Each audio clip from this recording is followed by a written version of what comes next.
¿Qué es idolatría? Es depender de una cosa, de una idea, de una persona, aparte de Dios, para obtener tu salvación, tu felicidad, tu identidad y sentido. Es depender de una cosa, idea o persona, aparte de Dios, para salvarte.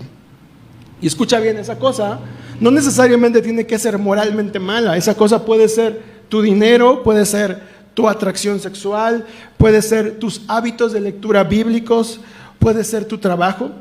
Esa idea puede ser tu orientación política o tu precisión doctrinal. Y esa persona puede ser tu pareja, tus hijos, tus amigos, tus padres. Jackie Hill Perry, autora de Chica, Gay, Dios Bueno, un excelente libro que le recomiendo, escribe lo siguiente en relación a la idolatría. Jackie escribe esto: uno de los atractivos de la idolatría es que con ella, escucha, creamos nuestra propia versión de Dios. Una versión que podemos domesticar. Una cosa creada solo puede hacer lo que le permitimos hacer, a diferencia del Dios verdadero, que no es manejable. No se puede poner en una repisa ni decirle que se calle.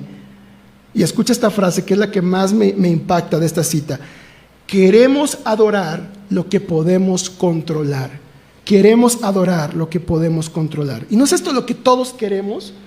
¿No es esto lo que todos queremos? Aún así, si tú fueras el escéptico más grande que está escuchando la transmisión, o el escéptico más grande sentado aquí, no amas tu intelectualidad y tus dudas domesticadas a tu conveniencia para obtener tu estatus, reconocimiento e identidad. Nadie quiere quedar como un tonto si va a negar a Dios. Nadie quiere quedar como un estúpido si va a presentar argumentos en contra del cristianismo, de la religión.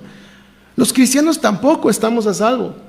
Amamos la idea de Dios siempre y cuando corresponda con nuestros sueños, con nuestro confort, con la aprobación que obtenemos de los demás, con nuestra clase social, con nuestras realizaciones personales, con nuestras aspiraciones, con nuestra salud, con nuestra reputación.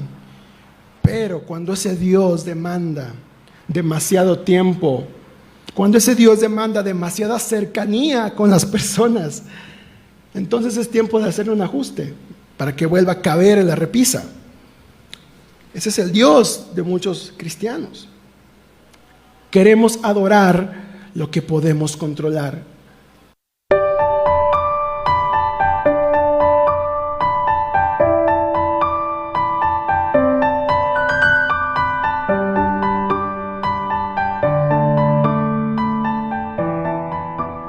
Quiero invitarles a que vayamos a Jueces capítulo 11. Vamos a continuar con esta serie basada en los libros de los jueces.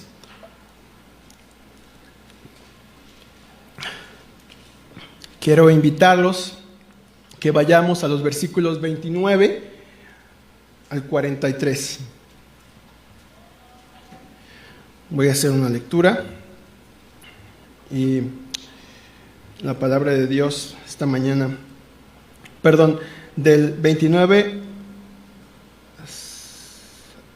al 40. Es que es al final del capítulo 11. Creo que tengo mal el dato aquí del último versículo, pero vamos a leer del 29 al final del capítulo 11. Dice la palabra de Dios: entonces Jefté, poseído por el Espíritu del Señor, recorrió Galaad y Manasés, pasó por Mizpa de Galaad y desde ahí avanzó contra los amonitas. Y Jefté le hizo un juramento solemne al Señor: si verdaderamente entregas a los amonitas en mis manos, quien salga primero de la puerta de mi casa a recibirme, cuando yo vuelva de haber vencido a los amonitas, será del Señor y lo ofreceré en holocausto. Jefté cruzó el río para luchar contra los amonitas y el Señor los entregó en sus manos. Derrotó 20 ciudades desde Aroer hasta las inmediaciones de Minit y desde Abel Keramim. La derrota fue muy grande, así los amonitas quedaron sometidos a los israelitas. Cuando Jefté volvió a su hogar en Mizpa, salió a recibirlo su hija, bailando al son de las panderetas. Ella era una hija única, pues Jefté no tenía otros hijos. Cuando Jefté la vio, se rasgó las vestiduras y exclamó: ¡ay, hija mía! Me has destrozado por completo. Eres la causa de mi desgracia. Le juré algo al Señor y no puedo retractarme. Padre mío, replicó ella, le has dado tu palabra al Señor. Haz conmigo conforme a tu juramento, ya que el Señor te ha vengado de tus enemigos, los amonitas. Pero concédeme esta sola petición, añadió.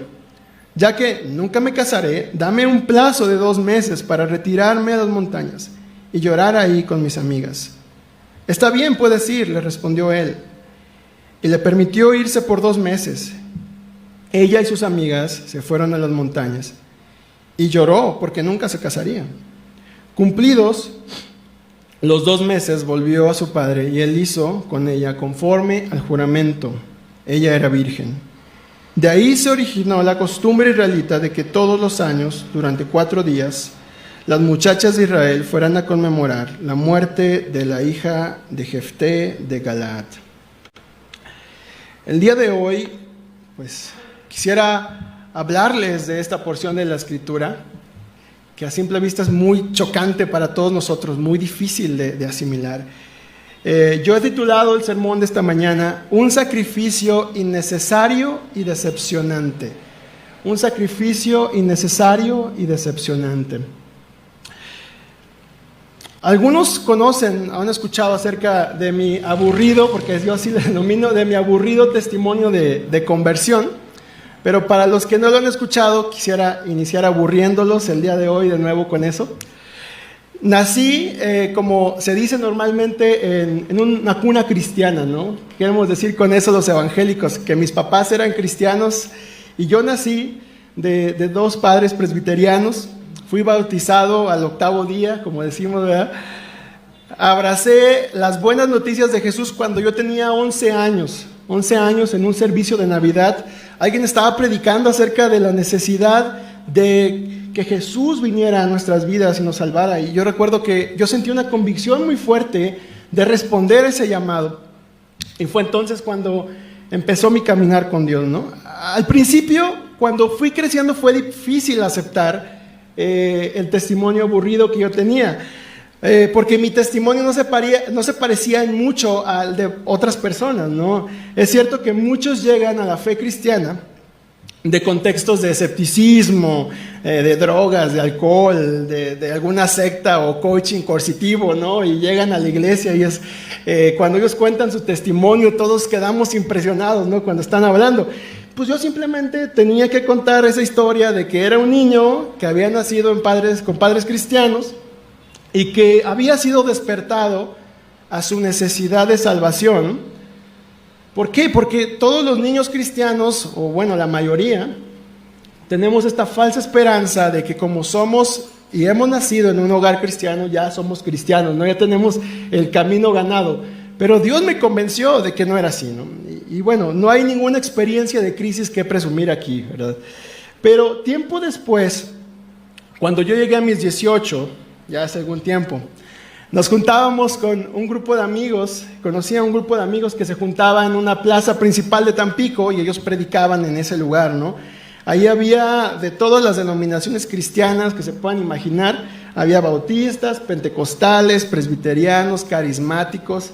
Hasta una vez llegaron unitarios, no saben qué son, pues yo también no sabía hasta ese momento. Ahora sí que como decimos los mexicanos de Chile, mole y pozole. Ahí nos juntábamos todos los domingos después de nuestras iglesias a predicar. De ese tiempo nació una comunidad muy, muy padre, una comunidad de amigos muy, muy entrañables que llegaron a mi vida para quedarse. Y son personas que me animaron a conocer a Jesús de una forma más personal, de una forma más cercana. Dios usó mucho ese tiempo, estoy muy convencido de ello. Pero quiero confesarte algo, para mí ese tiempo fue un tiempo de profunda confusión en cuanto al cristianismo, ¿no? Durante ese tiempo yo no sé cómo, pero me topé en redes sociales, en YouTube, algo así, con un video de un pastor llamado John Piper, ya tiene muchos años.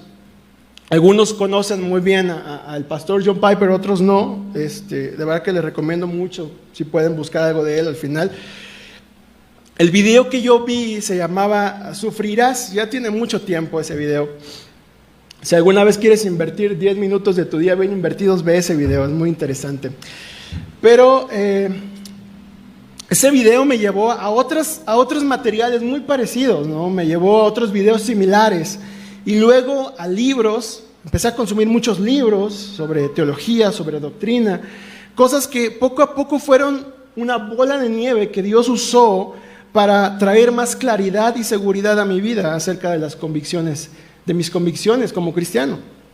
Llegué a consumir libros muy antiguos, de personas que habían escrito cosas increíbles acerca de Dios, de su palabra, de su carácter, lo que conocemos como teología, ¿no? Aprendí verdades que profundizaban, mostraban y explicaban cómo es que Dios era justo, cómo es que el amor de Dios estaba disponible para nosotros, que me explicaban acerca de su gracia, de su paciencia, de su ira y de este plan que Dios tiene para salvar, ¿no?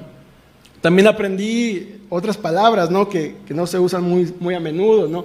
Como ordo salutis, cristología, neumatología, martología. No tienes que preocuparte por saber qué significan ahora, pero aprendí todo un lenguaje, ¿no? que se usa en teología. Pero lamentablemente y sin darme cuenta, en mi corazón crecía una tendencia muy grande a desplazar mi confianza en Dios. Escucha bien esta parte, mi confianza en Dios por mi confianza en lo que yo sabía acerca de Dios. Mi confianza en Dios por mi confianza en lo que yo sabía acerca de Dios. Tiempo después mi corazón engendró, de verdad, ahora lo veo y me da mucha tristeza, pero engendró un menosprecio muy grande hacia otros cristianos, debido a que ellos no sabían las palabras nuevas que yo había aprendido, no sabían y no conocían a los autores que yo había conocido. No tenían idea de esos términos que yo había aprendido, ¿no? Y ese menosprecio me llevó a distanciarme de muchos amigos, especialmente de ese tiempo cuando salíamos a predicar, ¿no? Y realmente fue muy difícil para mí, pero me volví extremadamente crítico y como decimos, un calvinista rudo, ¿no? Y especialmente en redes sociales, ¿no? O sea, había un debate, yo el primero ahí en lanzarme. No conocía a las personas, pero a mí no me importaba. Yo estaba ahí deshaciéndome por ganar el argumento, ¿no? También me llevó definitivamente una búsqueda de aceptación por parte de otras personas debido a mi precisión doctrinal, ¿no? Había hecho de mi conocimiento de Dios algo con lo que creía podía merecer más a Dios que otras personas. Había hecho de mi conocimiento de Dios algo que creía me hacía merecer más a Dios que otras personas. Algo con lo cual yo podía impresionar a Dios, algo con lo cual yo podía impresionar a los demás. Y no quiero ser malentendido aquí, de verdad. Conocer a Dios a través de libros de teología no es algo malo ni pecaminoso, es algo increíble, es algo muy bueno, es algo que debes hacer. Conocer a Dios a través de estos libros y autores antiguos es bueno y necesario y debería despertar en nosotros adoración y un reconocimiento de quién es Dios y quiénes somos nosotros. Pero hay algo que no funciona bien en nuestros corazones. Hay algo que no funciona bien, especialmente y en primera persona, en mi corazón. ¿Qué quiero decir con esto? ¿A dónde quiero llegar con todo esto? ¿Y qué tiene que ver todo esto con Jefté y este sacrificio extraño? Hay cosas que en el empaque parecen ser demostraciones de una fe fuerte, de un cristianismo radical, de un cristianismo puro, de un cristianismo verdadero, pero a nivel del corazón, en realidad resultan ser una forma más de incredulidad en Dios. No sé si me vas siguiendo aquí. Hay cosas que en el empaque no son malas. Hay cosas que en el empaque parecen ser muy buenas, parecen ser grandes demostraciones de fe, de confianza en Dios. Pero por otro lado, cuando vas al corazón, resultan ser una forma más de incredulidad en Dios. Y el relato de Jefté, específicamente de la parte del sacrificio, Está diseñado para recordarnos esto. Pero ¿quién es Jefté? Vamos a empezar por ahí. ¿Quién es Jefté? Los primeros versículos de Jueces 11 nos dejan en claro quién es él. Él es hijo de una prostituta, excluido por su propia gente, por obviamente la reputación familiar que él tenía, para después unirse a un grupo de personas despreciables. Israel, el pueblo de Dios, nuevamente, como hemos visto en toda esta serie, nuevamente se han rebelado contra Dios en idolatría, y Él los ha entregado a opresión de otros pueblos. En este caso se relata que son los amonitas y los filisteos. Pero después de reconocer su necesidad de ser salvados, Dios escucha el clamor de su pueblo, y eso lo podemos ver, y si quieres puedes ir ahí, el capítulo 10, versículo 16. Dice que Dios escucha el clamor de su pueblo y responde, y Él envía a un Salvador. Y sí, contra todo pronóstico, ese Salvador que Dios levanta es Jefté. Ese juez que Dios levanta es Jefté. Obviamente, es obvio que toda la gente sabe la reputación de Jefté. Jefté es una persona mala, despreciable. Sin embargo, también es descrito como un guerrero valiente, si tú lo ves ahí. Entonces, ellos piden la ayuda de Jefté para poder pelear contra los amonitas. En el texto que nos habla acerca de cómo Jefté va a pelear y cómo se hace esta guerra, se dice que primero él intenta con la diplomacia, ¿no? Muchos argumentan que él usa que él pone tres argumentos en la mesa. Él usa el argumento histórico, el argumento teológico y un argumento como tratando de convencer, como decimos, la manita de puerco, ¿verdad? Ya para que no haya guerras ni nada. Pero ¿qué pasa? No se logra convencer a los enemigos por parte de la diplomacia, y entonces la guerra se vuelve un hecho. Si quieres un resumen de esta parte, Dios nuevamente trae la victoria a su pueblo. Si quieres ver todos los detalles, pues te recomiendo que leas detenidamente el capítulo 10 y el capítulo 11 con calma en tu casa. Pero ahora Jefté se convierte en este nuevo juez, en este nuevo líder. Pero la parte que más nos interesa no es la victoria, precisamente. La parte que más nos interesa esta mañana es este relato misterioso y también trágico que ocurre al final del capítulo 11. Es un relato misterioso y trágico. No sé qué sentiste cuando leíste esta porción, si es la primera vez que lo lees, pero sí es difícil tragar esta parte de la Biblia, porque es muy extraño. No hay otro relato similar en la Biblia a este que vemos aquí, ¿no? El voto de Jefté, para muchos estudiosos de la Biblia, para los más optimistas estudiosos de la Biblia, implicaba un voto de virginidad perpetua de la hija de Jefté, ¿verdad?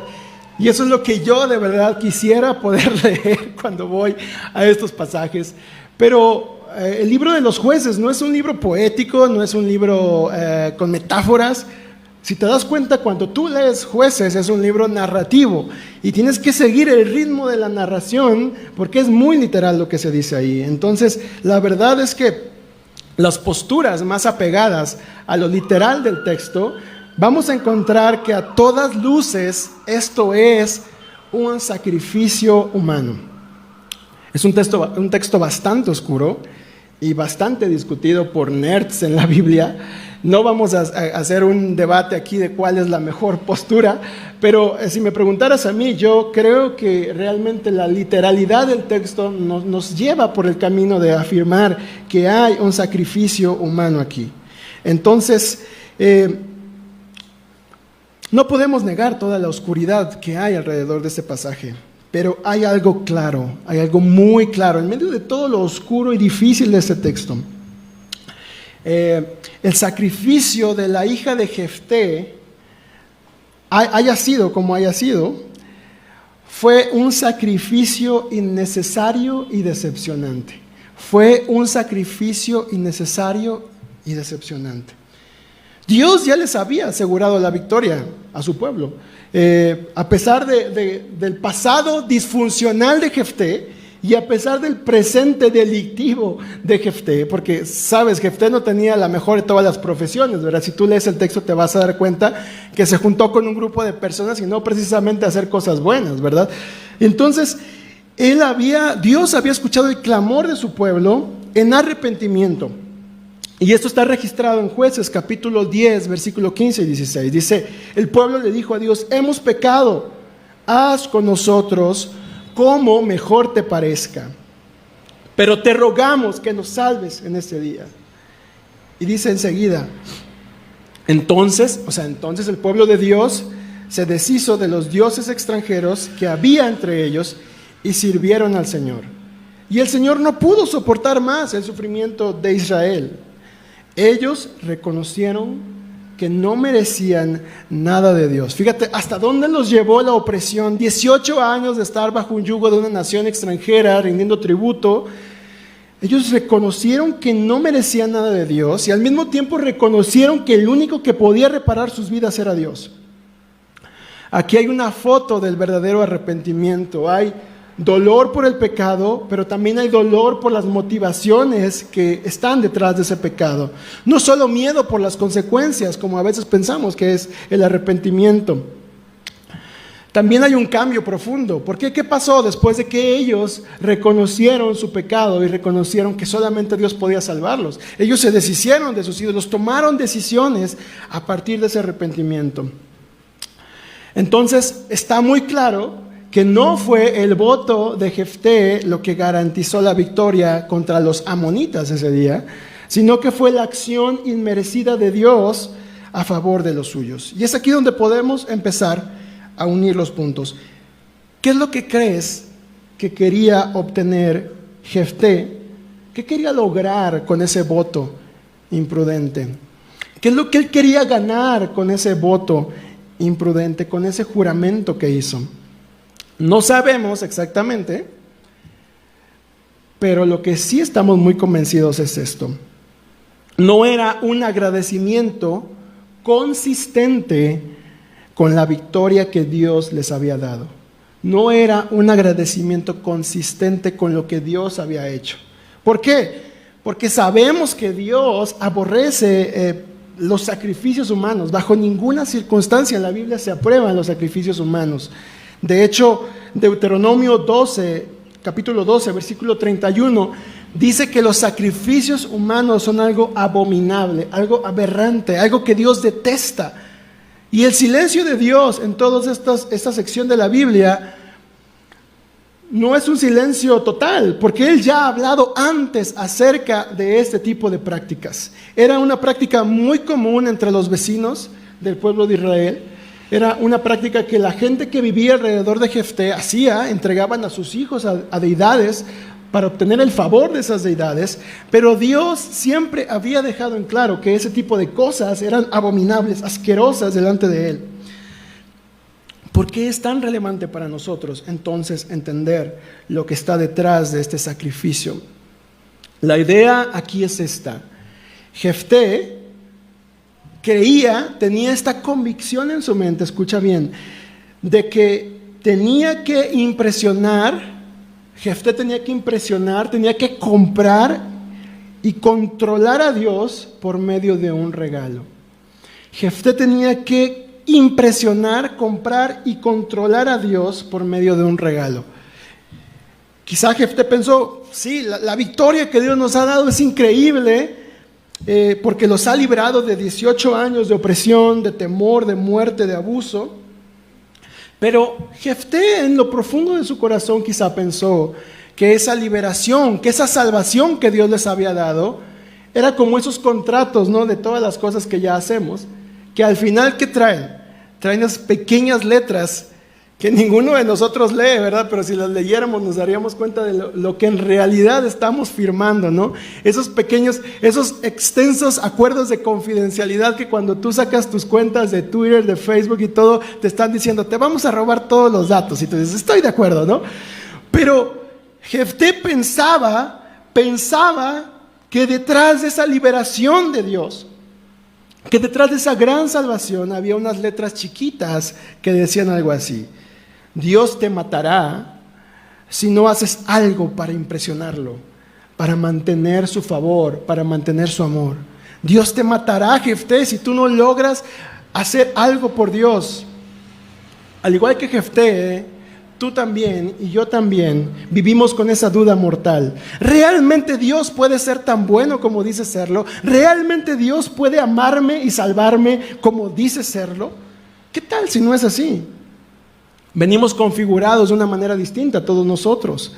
No podemos simplemente despertar un día y confiar en que Dios nos ama y nos bendice de manera incondicional y eterna. Eso no pasa. Bueno, no sé si a alguien le pase aquí, pero a mí nunca me ha pasado. Nunca me levanto de forma automática. Yo no entiendo cómo esa gente dice que se levanta y agradece a Dios todos los días. Si lo primero que vemos en el día es Facebook, si lo primero que hacemos es levantarnos y correr porque ya estamos quemados de tiempo, porque no funcionamos de forma automática reconociendo que Dios es quien nos ama y nos bendice de manera incondicional y eterna. Esa no es la manera en la que funcionamos nosotros. Exactamente esa misma mentira que creyó Jefté de tener que poner algo para impresionar a Dios es la misma mentira que yo había creído. Tengo que poner mi conocimiento enfrente de todos. Tengo que poner mi teología, mi doctrina delante de todos para poder impresionar a Dios y que Dios me diga, wow, qué ortodoxia. Muy bien, lo hiciste bien. Y que todos los demás me digan, wow, eres de verdad de los meros, verdaderos, purísimos, reformados. Porque todos funcionamos de esa manera. Queremos impresionar a Dios, queremos comprar a Dios, queremos ganar a Dios. Pero ¿qué hay de ti? ¿Qué es eso en tu vida con lo que quieres impresionar a Dios? Y no solo a Dios, a los demás. ¿Con qué sacrificios innecesarios y decepcionantes estás pagando a Dios para mantener tu relación con Él? Él ya te ha salvado, Él ya te ha dado la victoria en Cristo, Él ya ha demostrado que te ama, que te quiere bendecir, pero hay algo dentro de nosotros que nos impulsa a vivir de una forma en la que queremos impresionarlo, pagarle a Él algo. Creemos que podemos ganar nuestra salvación, nuestra felicidad, nuestra identidad y el sentido de nuestras vidas. Así es como funcionamos. Vivimos atrapados, escúchame bien, vivimos atrapados en nuestra desconfianza de Dios. Así es como vivimos cada día. No creemos que Él puede ser tan bueno como dijo serlo. No creemos que Él puede ser la fuente de toda bendición. Siempre he sentido esto, tengo que controlar a Dios, tengo que pagarle a Dios para entonces después ser merecedor de Dios. Pero esa no es la manera en la que Dios quiere relacionarse contigo. Dios no es un tirano pseudo salvador al cual le tienes que pagar piso para mantener tu espacio. Dios no funciona así. No es de que ya pasó un tiempo y tienes que volver a pagar tributo a Dios para mantener tu salvación o tu relación con Él. Esta es una idea falsa y contraria al cristianismo. Y esta idea encaja justo con el concepto de lo que la Biblia llama idolatría. ¿Qué es idolatría? Es depender de una cosa, de una idea, de una persona, aparte de Dios para obtener tu salvación, tu felicidad, tu identidad y sentido. Es depender de una cosa, idea o persona aparte de Dios para salvarte. Y escucha bien, esa cosa no necesariamente tiene que ser moralmente mala. Esa cosa puede ser tu dinero, puede ser tu atracción sexual, puede ser tus hábitos de lectura bíblicos, puede ser tu trabajo. Esa idea puede ser tu orientación política o tu precisión doctrinal, y esa persona puede ser tu pareja, tus hijos, tus amigos, tus padres. Jackie Hill Perry, autora de Chica, Gay, Dios Bueno, un excelente libro que le recomiendo, escribe lo siguiente en relación a la idolatría. Jackie escribe esto: Uno de los atractivos de la idolatría es que con ella, escucha, creamos nuestra propia versión de Dios. Una versión que podemos domesticar.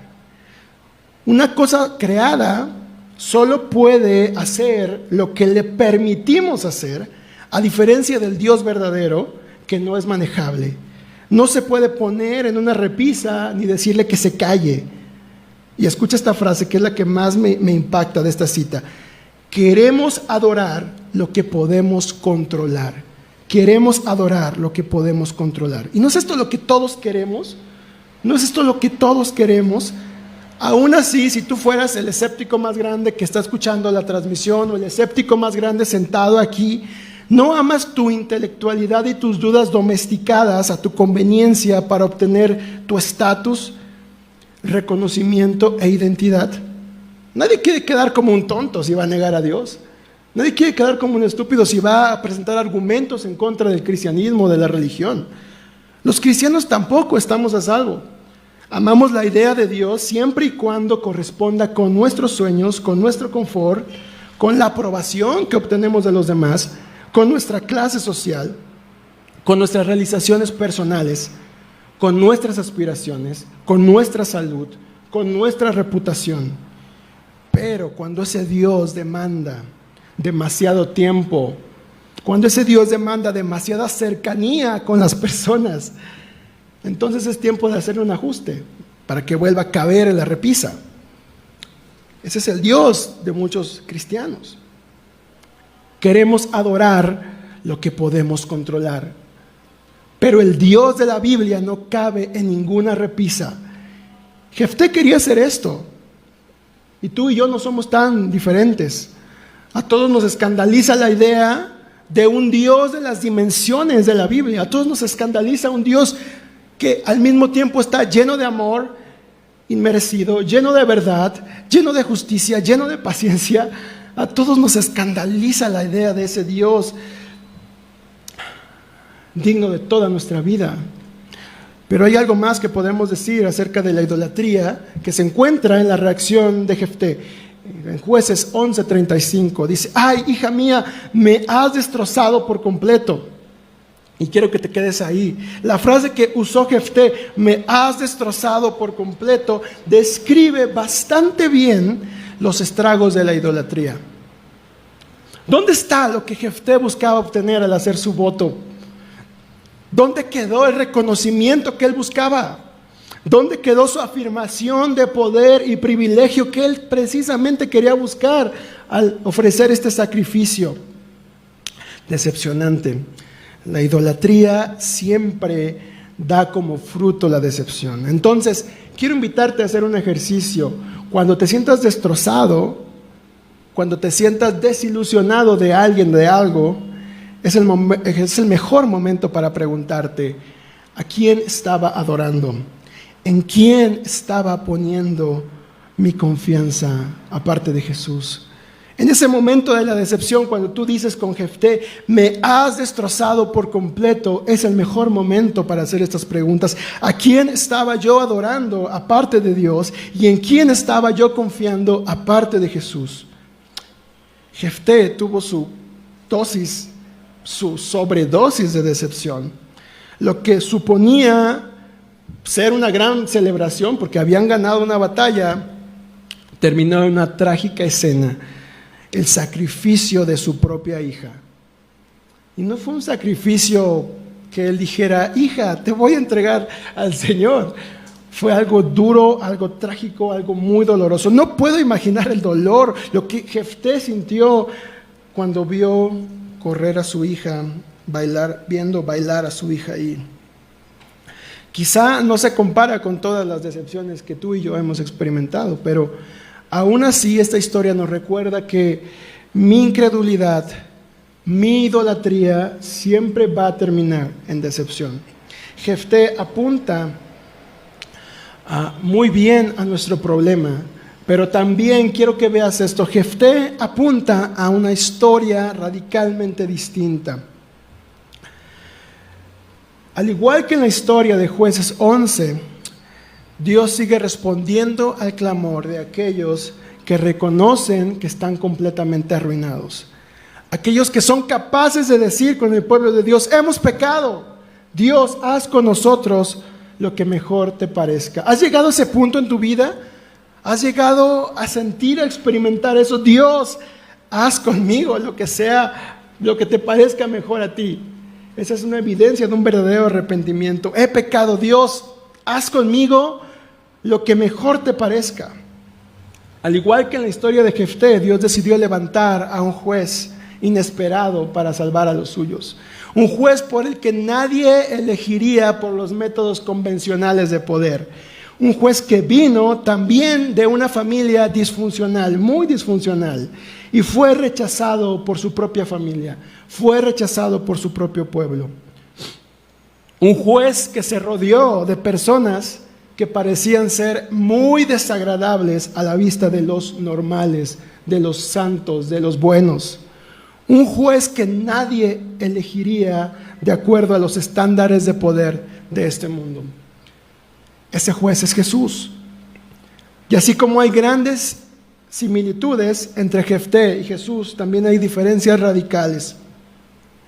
Jesús nos salvó desde la vulnerabilidad, no desde la diplomacia o el poder militar, como en la historia de Jefté. Él se hizo uno como nosotros para librar nuestra batalla. Y su campo de batalla fue la cotidianidad. Fue un taller de carpintería, fue una boda, fueron campos, fueron casas de amigos, fue un mercado, fue un templo. Su vida perfecta terminó en una muerte injusta, pagando el precio por nuestra salvación, por tu salvación, por mi salvación. Y tras su victoria hubo una gran celebración. Él se levantó de entre los muertos y en lugar de decepción, despertó el asombro de todos aquellos que no creían en Él. Como ves, la historia de Jesús no termina en un sacrificio innecesario y decepcionante como la de Jefté. Termina en una celebración completa, no frustrada. Esa es la manera en la que Jesús, el verdadero Jefté, nuestro juez eterno, salva a todos aquellos que ponemos nuestra confianza en Él. Ahora Dios te acepta a través de lo completo y necesario del sacrificio de Jesús. La victoria de Jesús no necesita agregados, está completa y es segura. La escena trágica y oscura de Jueces 11 es revertida completamente por Jesús en su resurrección. No sé si ahora te puedes identificar un poco, te puedes ver representado en la escena trágica y oscura de Jefté.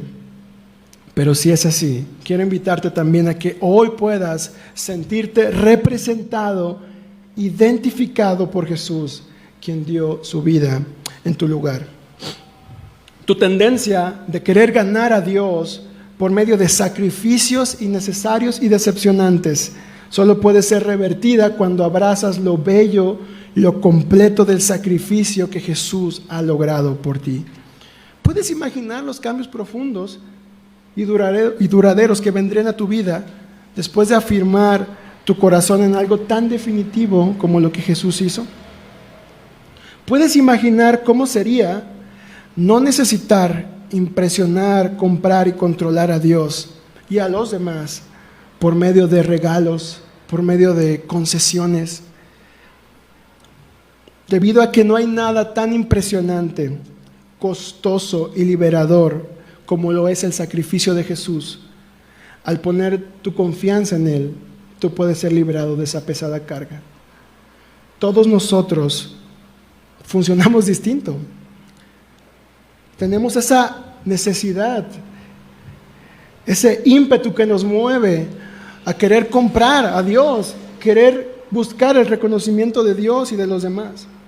Pero Jesús viene con su sacrificio perfecto, y te dice: no tienes que seguir buscando impresionar a Dios. ¿Qué puedes hacer para impresionar a Dios si Jesús ya hizo algo tan completo? ¿Cómo se vería tu vida si abrazaras esa verdad el día de hoy? ¿Cuánto descanso podrías experimentar hoy al poner tu confianza en Jesús? Quiero invitarte hoy precisamente a eso. Hay un sacrificio innecesario y decepcionante que es la manera en la que naturalmente funcionamos. Pero hoy hay una invitación para conocer un sacrificio completo, un sacrificio que puede dar descanso, realidad. Quisieras conocer, quisieras volver a afianzar tu corazón en ese sacrificio hoy. Quiero invitarte a orar. Padre, gracias por lo que has hecho. Señor, gracias porque a pesar de nuestra manera rota de funcionar, a pesar de despreciar la gracia y creer que somos merecedores de ti, que somos ganadores de ti, que podemos impresionarte a ti, a pesar de que éramos pecadores, Cristo murió por nosotros.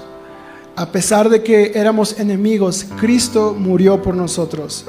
Y su sacrificio es tan necesario, tan completo, Señor, que te pedimos el día de hoy pueda ser una realidad en nuestras vidas. Señor, que nuestros corazones cansados, nuestros corazones idolátricos, nuestros corazones que han puesto su confianza en algo aparte de Jesús, el día de hoy puedan ser despertados a lo bello, a lo completo del sacrificio de Cristo, Señor. Señor, cuántos sacrificios innecesarios y decepcionantes por los cuales tenemos que arrepentirnos hoy, por los cuales tenemos que volver a poner nuestra mirada en ti, nuestra confianza en ti. Cuántos sacrificios innecesarios y decepcionantes hemos ofrecido. Perdónanos, Señor. Perdónanos y despiértanos a la belleza, a la suficiencia del sacrificio de Cristo el día de hoy. Él es nuestro juez, Él es nuestro Salvador, Él es nuestro Señor.